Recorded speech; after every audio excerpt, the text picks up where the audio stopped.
இன்றைய இதமான காலை தென்றலில் அனைத்து அன்பு உள்ளங்களுக்கும் என் இனிய காலை வணக்கம். இன்று ஒரு குறள்.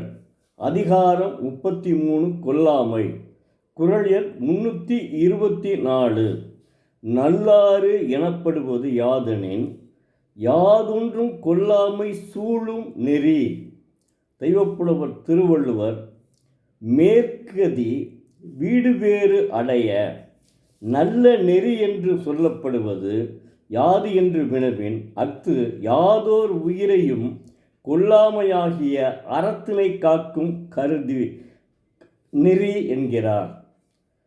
நல்ல நெறி என்று சொல்லப்படுவது யாதெனின் யாதொரு உயிரையும் கொல்லாமல் இருப்பதே அறம் சார்ந்த நல்ல நெறியாகும்.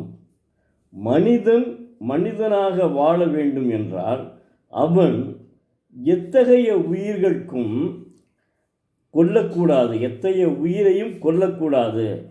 அவன்தான் அறம் சார்ந்த மனிதன்.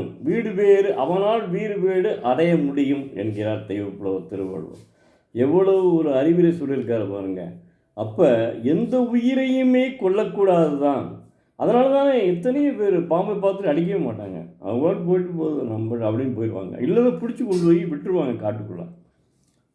எத்தனையோ பார்த்துருக்குங்க. சிங்கத்தை, யானைகளெல்லாம் வீடு பிடிச்சிட்டு போய் வேறு காடுகளில் விட்டுருவாங்க. நீங்கள் பார்ப்பீங்க, நம்ம செய்தித்தாள்களில் பார்க்கலாம்.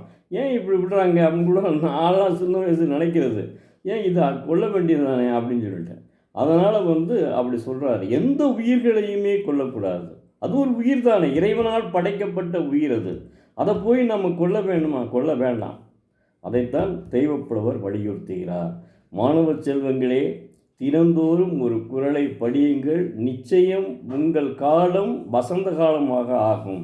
நன்றி, வணக்கம். நாளை மீண்டும் ஒரு குறளுடன் உங்களை சந்திக்கும். பரமசிவம், எழுத்தாளர், மதுரை.